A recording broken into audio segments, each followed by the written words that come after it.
వైకుంఠ ఏకాదశి సందర్భంగా రాష్ట్ర ప్రభుత్వం ప్రవేశపెట్టిన ప్రతి పథకం పేదవాళ్లకు అందాలని కోరుకుంటున్నట్లు తెలిపారు ఎమ్మెల్యే కుంభం అనిల్ కుమార్. భువనగిరిలోని స్వర్ణగిరి ఆలయంలో ఉత్తర ద్వారం ద్వారా వెంకటేశ్వర స్వామిని దర్శించుకున్నారు ఎమ్మెల్యే.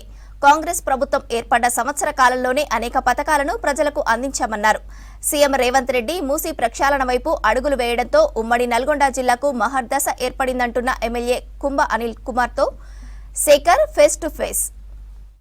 ముక్కోటి ఏకాదశి సందర్భంగా దేవాలయాలన్నీ కూడా భక్తులతో కిక్కిరిసిపోతున్నాయి. తెల్లవారుజాము నుండి స్వామివారి దర్శనం కోసం ఉత్తర దశన స్వామివారి దర్శనం కోసం పెద్ద ఎత్తున భక్తులందరూ కూడా వస్తున్నారు. ఇక ఇప్పటికే స్వర్ణగిరిలో ఉదయం నుంచి కూడా భక్తుల తాకిడి ఎక్కువైంది. ఎప్పటికప్పుడు స్థానిక వాలంటీర్లతో పాటు సిబ్బంది మొత్తం కూడా వాళ్ళని స్వామివారి దర్శనం తర్వాత పంపించే ప్రయత్నం చేస్తున్నారు. ఇక స్థానిక ఎమ్మెల్యే కుంభం అనిల్ కుమార్ రెడ్డి గారు కూడా స్వామివారిని దర్శనం చేసుకున్నారు. ఒకసారి మాట్లాడదాం. దేవుడిని దర్శనం చేసుకున్నారు, ఏం మొక్కారు? ముందుగా భువనగిరి నియోజకవర్గ ప్రజలందరికీ కూడా వాళ్ళ కుటుంబాలందరికీ కూడా ముక్కోటి ఏకాదశి శుభాకాంక్షలు తెలుపుతా ఉన్నాం. ఆ స్వామి ఆశీస్సులు మీ కుటుంబాల మీద ఉండాలి, మీరంతా చల్లగా ఉండాలని కోరుకుంటూ ఒక ఆధ్యాత్మిక కేంద్రంగా అక్కడ యాదాద్రి లక్ష్మీనరసింహస్వామి భువనగిరి టౌన్కు 6 కిలోమీటర్ల దూరం ఉంటుంది.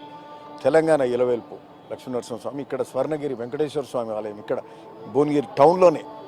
సో ఈ విధంగా అంటే భక్తులు రాకపోకలు ఎక్కువైనాయి. భువనగిరి ఫోర్ట్ టూరిజం డెవలప్ అవుతుంది, రోప్వే స్టార్ట్ అవుతుంది. దానికి కూడా త్వరలో ఫౌండేషన్ కూడా వేయబోతున్నాం. ఒక 100 కోట్లతోటి అది అవుతున్నది. స్పోర్ట్స్ స్టేడియం, ఎయిమ్స్, ఓ పక్క వైద్య సేవలు, పూర్తి స్థాయిలో వైద్య సేవలు అందించడానికి శరవేగంగా హాస్పిటల్ అవి కూడా కంప్లీట్ కాబోతూ ఉన్నాయి. రైతులకు సాగునీరు కాలువలు అవుతున్నాయి. అట్లనే ఎస్సీ, ఎస్టీ, బీసీ, మైనారిటీ గురుకులాలల్లో ఈ మధ్యనే ముఖ్యమంత్రి రేవంత్ రెడ్డి గారు అడగకుండానే 40%, 40% మెస్ ఛార్జీలు పెంచి మంచి ఆహారం పెడుతూ వాళ్ళకి మంచి చదువులు ఇచ్చే కార్యక్రమం చేస్తూ ఉన్నారు. అట్లనే ఇంటిగ్రేటెడ్ స్కూల్ కూడా మా దగ్గర అది కూడా శాంక్షన్ అయింది, ప్రతి నియోజకవర్గానికి ఇచ్చినట్టుగా. సో ఈ విధంగా చదువులు, విద్య, వైద్యం, వ్యవసాయం కానీ, తాగునీరు కూడా అంతకుముందు 30% నీళ్ళే వచ్చేది.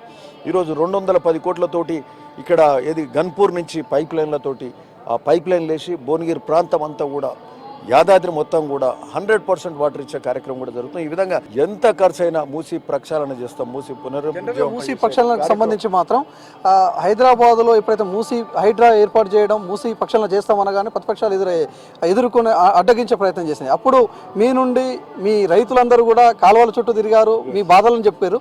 దానికి ఎట్లా రియాక్షన్ వచ్చింది?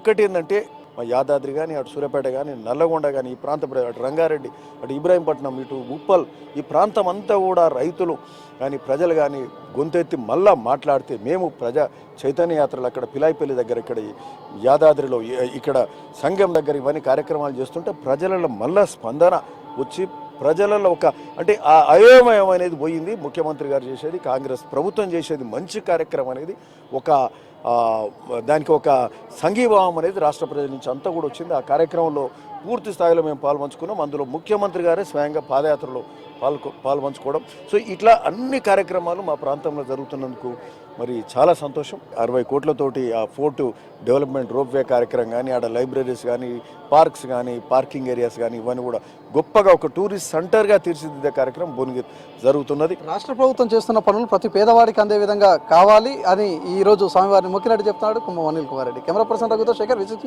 భువన యాదాద్రి జిల్లా.